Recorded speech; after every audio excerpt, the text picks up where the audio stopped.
ನಮಸ್ಕಾರ, V V cine ವ್ಲಾಗ್ಸ್ಗೆ ಸ್ವಾಗತ. ವೆಲ್ಕಮ್ ಟು ವಿ ವಿ ಸಿನಿಲಾಕ್ಸ್. ಸೊ ಆಫ್ಟರ್ ಲಾಂಗ್ ಟೈಮ್ ಒಂದು ಮೂವಿ ನೋಡೋಕೆ ಇವತ್ತು ನಮಗೆ ಟೈಮ್ ಸಿಕ್ತು. ಎಸ್. ಸೊ ಆ ಮೂವಿ ನೋಡ್ಕೊಂಡು ಇವಾಗ ತಾನೇ ಹೊರಗಡೆ ಬಂದ್ರಿ. ಯಾವ ಮೂವಿ ಅಂತ ನಿಮ್ಗೆ ಆಲ್ರೆಡಿ ಗೊತ್ತಾಗಿರುತ್ತೆ. ಸೊ ಮೋಸ್ಟ್ ಎಕ್ಸ್ಪೆಕ್ಟೆಡ್ ರೀಸೆಂಟ್ ಟೈಮ್ಸಲ್ಲಿ ಬ್ಯಾಚುಲರ್ ಪಾರ್ಟಿ ನೋಡ್ಕೊಂಡು ಬಂದ್ವಿ. ಸೊ ವಿಘ್ನೇಶ್, ನಿಂಗೆ ಹೆಂಗೆ ಅನಿಸ್ತು ಮೂವಿ?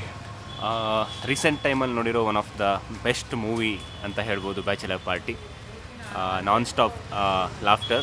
ಫಸ್ಟ್ ಹಾಫ್ ಅಂತೂ ನಿನ್ನ ಅಷ್ಟು ಎಂಗೇಜಿಂಗ್ ಆಗಿರುತ್ತೆ, ನಕ್ಕು ಸುಸ್ತಾಯಿತು. ಸೆಕೆಂಡ್ ಹಾಫಲ್ಲೂ ಕೂಡ ಅಷ್ಟೇ ಕಾಮಿಡಿ ಇದೆ. ಒಂದೊಳ್ಳೆ ಕತೆ, ಕಾಮಿಡಿ ವೇನಲ್ಲೇ ಇಷ್ಟು ನೀಟಾಗಿ ಹೇಳಿದ್ದಾರೆ ಅಂದರೆ, ರೀಸೆಂಟ್ ಪಾಸ್ಟ್ ಡೇಸಲ್ಲಿ ನಾನು ವಿಜಯ್ ಹತ್ರ ಮೂವಿ ಮುಗಿಸ್ಕೊಂಡು ಹೊರಗೆ ಬರ್ತಿದ್ದಾಗನೇ ಹೇಳಿದ ಮಾತು, ಎಲ್ಲ ಮೂವಿ ನಾವು ಎಷ್ಟು ನೋಡಿದ್ದೀವಿ ಈಗ ರೀಸೆಂಟ್ ಪಾಸ್ಟ್ ಡೇಸಲ್ಲಿ ಎಲ್ಲ ಕಡೆ ಎಲ್ಲೋ ಒಂದು ಕಡೆ ಲ್ಯಾಗ್ ಮಾಡಿದ್ದಾರೆ, ಸ್ವಲ್ಪ ಇದು ಬ್ಯಾಡ್ ಆಗಿತ್ತು, ಕಟ್ ಮಾಡ್ಬೋದಿತ್ತು, ಈ ಥರ ಎಲ್ಲ ಫೀಲ್ ಆಗ್ತಿತ್ತು. ಬಟ್ ಇದರಲ್ಲಿ ನಿಮಗೆ ಆ ಥರ ಫೀಲಿಂಗ್ ಬರೋದೇ ಇಲ್ಲ, ಮೂವಿ ಮುಗಿದೋಗ್ಬಿಡುತ್ತೆ. ನಮಗಂತೂ ಯಾವುದೂ ಆ ಥರ ಅನಿಸಿಲ್ಲ. ಅಂದರೆ ಅನ್ನೆಸೆಸರಿ ಎಲಿಮೆಂಟ್ ಅಂತ ಮೂವಿಲಿ ಯಾವುದೂ ಅನಿಸಿಲ್ಲ, ಅಷ್ಟು ಚೆನ್ನಾಗಿ ಮಾಡಿದ್ದಾರೆ. ಆಮೇಲೆ ಐ ಥಿಂಕ್ ಗಾಳಿಪಟ ಆದಮೇಲೆ ಕನ್ನಡದಲ್ಲಿ ಈ ಥರ ಅಂದರೆ ಒಂದು gang oriented movie, right? Gang ಅಂದರೆ not the gangster gang, friends gang ಅಲ್ಲಾಗುವಂಥ ಕೆಲವು ಇನ್ಸಿಡೆಂಟ್ಸು, ಅದ್ರ ಸುತ್ತಲೂ ರಿವಾಲ್ವ್ ಆಗೋಂಥ ಸ್ಟೋರಿಗಳು ತುಂಬ ಕಮ್ಮಿ ಬಂದಿದೆ ಅಲ್ವಾ? ಆ ಥರ ಆಮೇಲೆ ಬಂದಿರ್ಬೋದು, ಬಟ್ ನಾವು ತುಂಬ ಎಂಜಾಯ್ ಮಾಡೋವಂಥ ಸ್ಟೋರಿಗಳಂತೂ ಬಂದಿರಲಿಲ್ಲ. ಆ ನಿಟ್ಟಿನಲ್ಲಿ ಐ ಥಿಂಕ್ ಪರಂವಾ ಸ್ಟುಡಿಯೋಸ್ ಅವರು ತುಂಬ ಒಳ್ಳೆ ಕಥೆನಕ್ಕೆ ಮಾಡ್ಕೊಂಡಿದ್ದಾರೆ. ಅದ್ರ ಜೊತೆಗೆ ಅಭಿಜಿತ್ ಮಹೇಶ್ ಅವರು ಬ್ಯೂಟಿಫುಲ್ಲಾಗಿ ಡೈರೆಕ್ಟ್ ಮಾಡಿದ್ದಾರೆ. ಫಸ್ಟ್ ಫಿಲ್ಮ್ ಅಂತ ನಾವು ಹೇಳೋಕ್ಕಾಗ, ಆಬ್ವಿಯಸ್ಲಿ ಅವರು ಶೆಟ್ಟರ್ ಗ್ಯಾಂಗ್ ಜೊತೆ ತುಂಬ ಕೆಲಸ ಮಾಡಿದ್ದಾರೆ. ಸೊ ಅಷ್ಟು ಮೆಚುರಿಟಿ ಅಂತ ಇದ್ದಿರುತ್ತೆ. ಶೆಟ್ಟರ್ ಗ್ಯಾಂಗ್ ಏನಿದೆ ಅಲ್ಲ, ಆಲ್ಮೋಸ್ಟ್ ಅದರಲ್ಲಿ ಎಲ್ಲ ಮೂವಿನಲ್ಲೂ ಅವ್ರು ವರ್ಕ್ ಮಾಡಿದ್ದಾರೆ. ಈಗ ಬೆಸ್ಟ್ ಪಾರ್ಟ್ ಅಂದರೆ ಆ ಗ್ಯಾಂಗಿಂದ ಪ್ರತಿಯೊಬ್ಬರು ಇಂಡಿಪೆಂಡೆಂಟ್ ಆಗಿ ಮೂವಿಗಳನ್ನ ಬ್ಯಾಕ್ ಟು ಬ್ಯಾಕ್ ಕೊಡ್ತಾ ಇದ್ದಾರೆ. ಕರೆಕ್ಟ್. ಸೊ ಅದು ತುಂಬಾ ಇಷ್ಟ ಆಗ್ತಾ ಇದೆ.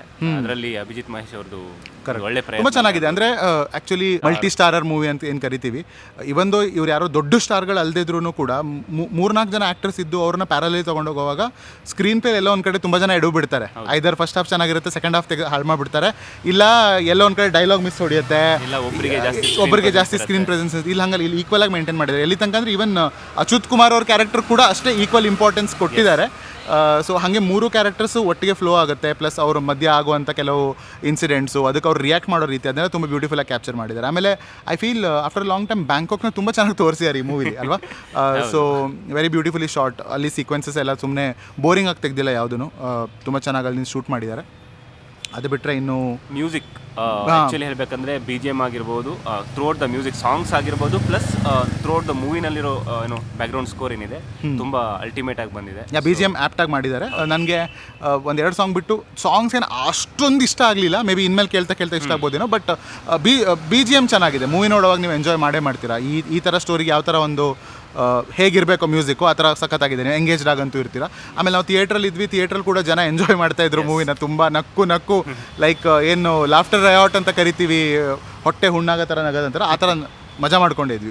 ಫಸ್ಟ್ ಹಾಫ್ ಅಂತೂ ಎಕ್ಸ್ಟ್ರೀಮಾಗಿ ಹೋಗುತ್ತೆ. ನನಗೆ ಇಂಟರ್ವಲ್ ಬಂದಾಗ ಏನನ್ನಿಸ್ತು, ಗುರು ಫಸ್ಟ್ ಹಾಫ್ ಇಷ್ಟೆಲ್ಲ ನಗಿಸ್ಬಿಟ್ಟಿದ್ದಾರೆ.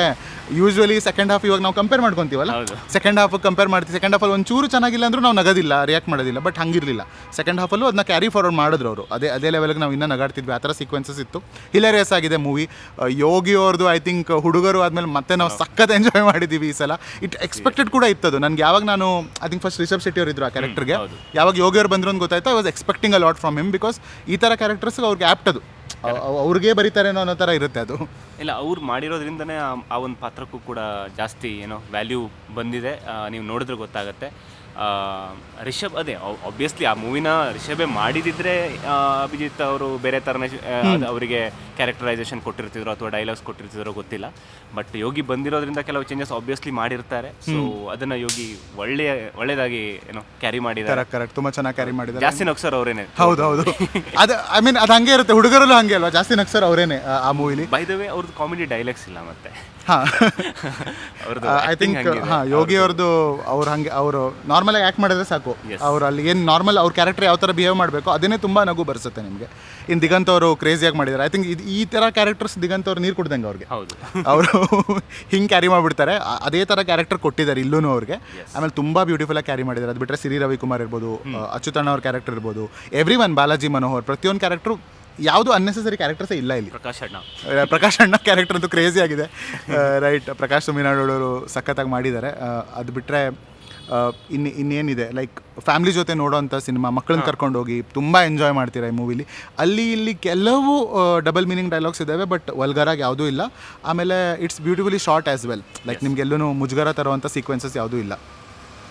So after a long time ನಂಗನ್ಸಿದ್ದು one of the best laughter movie ನೋಡಿರೋ ಫೀಲಿಂಗ್ ಇದೆ. ಕಾಮಿಡಿ ಮೂವಿ ಅಂತ ಮುಂಚೆಯಿಂದನೂ ಲೈಕ್ ಹೈಪ್ ಕೊಟ್ಟಿರ್ತಾರೆ, ಬಟ್ ಇದಕ್ಕೆ ಕಾಮಿಡಿ ಮೂವಿ ಅಂತ ಹೈಪ್ ಕೊಟ್ಟಿರ್ತಾರೆ. ಸೊ ಇಲ್ಲಿ ಬಟ್ ಅಷ್ಟು ನಗಾಡ್ತೀರ ನೀವು. ಒಳ್ಳೆ ಕತೆ ಇದೆ. ಎಂಡಲ್ಲಿ ಅಚ್ಯುತ್ ಅವರದ ಒಂದು ಲೈಫಲ್ಲಿ ನಡೆದಿರೋ ಇನ್ಸಿಡೆಂಟ್ನ ಮೂವಿ ಎಂಡ್ ಮಾಡೋ ಟೈಮಲ್ಲಿ ಒಂದು ರಿವೀಲ್ ಮಾಡ್ತಾರೆ. ಆ ಒಂದು ಸೆಗ್ಮೆಂಟ್ ಕೂಡ ತುಂಬ ಚೆನ್ನಾಗಿದೆ. ಅಲ್ಲಿ ಒಂದು ಸೀರಿಯಸ್ ಮೆಸೇಜು ಕೂಡ ಪಾಸ್ ಆಗುತ್ತೆ. ಸೊ ಎಲ್ಲ ಒಂದು ಮಿಕ್ಸ್ಡ್ ಆಗಿರುವಂಥ ಒಂದು ಕಾಮಿಡಿ ಓರಿಯೆಂಟೆಡ್ ಸಿನಿಮಾ. ಕರೆಕ್ಟ್. ಆಮೇಲೆ ಇನ್ನೊಂದೇನೆಂದರೆ ನೀನು ಅಬ್ಸರ್ವ್ ಮಾಡಿದ್ರೆ ಮೂವಿಲಿ ಯಾವ ಕ್ಯಾರೆಕ್ಟರ್ಸ್ನು ತುಂಬ ಕೆಟ್ಟದ್ದು ಅಂತ ಎಂಡ್ ಆ ಥರ ಎಂಡ್ ಮಾಡೋದೇ ಇಲ್ಲ. ಎಲ್ಲ ಕ್ಯಾರೆಕ್ಟರ್ಸ್ಗೂ ಒಂದೊಂದು ಜಸ್ಟಿಫಿಕೇಶನ್ ಕೊಟ್ಬಿಟ್ಟು ಎಂಡ್ ಮಾಡಿಬಿಡ್ತಾರೆ. So I think that is a good way to conclude a movie. ನಿಮ್ಗೆ ಹೊರಗಡೆ ಬರ್ತಾ ಏನೋ ತಲೆನೋವಿರಲ್ಲ, ಅವ್ನು ಯಾಕೆ ಹಂಗೆ ಮಾಡ್ದ, ಇವಳು ಯಾಕೆ ಹಿಂಗೆ ಮಾಡಿದ್ಲು ಅಂತ ಎಲ್ಲ ನಿಮ್ಗೆ ಖುಷಿಯಿಂದನೇ ಬರ್ತೀರ. ಓಕೆ, ಅವ್ರವ್ರು ಅದು ಮಾಡಿದ್ದೇ ಒಳ್ಳೇದಾಯಿತು ಅಂತ. ದಟ್ಸ್ ಅ ಗುಡ್ ಎಂಡಿಂಗ್ ಅಲ್ವಾ. ಮೂವಿ ಎಂಡ್ ನಮ್ಗೆ ಏನು ಬೇಕು, ಮೂವಿಂದ ಹೊರಗೆ ಬರ್ತಾ ಕನ್ಕ್ಲೂಷನ್ ಚೆನ್ನಾಗಿರಬೇಕು, ಪೀಸ್ ಇರಬೇಕು ಮೈಂಡಲ್ಲಿ.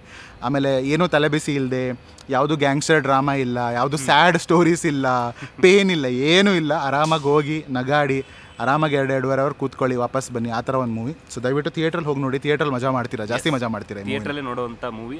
ಆಮೇಲೆ ಒಬ್ಬರೇ ಹೋಗಬೇಡಿ, ಫ್ರೆಂಡ್ಸ್ ಜೊತೆ ಹೋಗಿ. ಫ್ರೆಂಡ್ಸ್ ಆದಷ್ಟು ನಿಮ್ಮ ಗ್ಯಾಂಗ್ ಜೊತೆ ಹೋಗಿ ಇನ್ನೂ ಎಂಜಾಯ್ ಮಾಡ್ತೀರಾ. ಸೊ ಇನ್ನೇನಾರ ಹೇಳೋಕ್ಕಿದೆಯಾ ಮೂವಿ ಬಗ್ಗೆ? ಎಸ್, ಒಂದೊಳ್ಳೆ ಮೂವಿ. ಅದನ್ನೇ ಹೇಳೋದು ಮತ್ತೆ ರಿಪೀಟ್ ಅದನ್ನೇ ಮಾಡಬೇಕಾಗತ್ತೆ. ಸೊ ಎಲ್ಲರೂ ಥಿಯೇಟ್ರಿಗೆ ಹೋಗಿ ಮೂವಿ ನೋಡಿ. ಆಫ್ಟರ್ ಲಾಂಗ್ ಟೈಮ್ ಕನ್ನಡದಲ್ಲಿ ಒಂದು ಒಳ್ಳೆ ಕಾಮಿಡಿ ಮೂವಿ ಬಂದಿದೆ. ಎಲ್ಲರೂ ಸಪೋರ್ಟ್ ಮಾಡೋಣ. ರೈಟ್. ಹಾಗೆ ಇನ್ನು ರೀಸೆಂಟ್ ಟೈಮ್ಸಲ್ಲಿ ಸ್ವಲ್ಪ ಮೂವೀಸ್ ನೋಡೋಕೆ ಆಗಿರಲಿಲ್ಲ ನಮಗೆ ಲಾಸ್ಟ್ 2 ಮಂತ್ಸಲ್ಲಿ. ಇನ್ಮೇಲೆ ಸ್ವಲ್ಪ ಕಂಟಿನ್ಯೂಸ್ ಆಗಿ ನೋಡ್ತಾ ಇರ್ತೀವಿ. ಇದೇ ಥರ ನಮ್ಮ ಒಪಿನಿಯನ್ನ ಶೇರ್ ಮಾಡ್ಕೊತಾ ಇರ್ತೀವಿ. ಜಾಸ್ತಿ ಸಿನಿ ರಿಲೇಟೆಡ್ ಕಂಟೆಂಟ್ಗೋಸ್ಕರ ಚಾನಲ್ ಸಬ್ಸ್ಕ್ರೈಬ್ ಮಾಡೋದು ಮರಿಬೇಡಿ. ಹಾಗೆ ನಿಮ್ಮ ಫ್ರೆಂಡ್ಸ್ ಜೊತೆ ಕೂಡ ಶೇರ್ ಮಾಡಿ ಈ ವಿಡಿಯೋನ. ರೈಟ್. ಆಮೇಲೆ ನಿಮ್ಮ ಗ್ಯಾಂಗ್ ಜೊತೆ ಬ್ಯಾಚುಲರ್ ಪಾರ್ಟಿ ನೋಡೋದು ಮರಿಬೇಡಿ. Until then, signing of.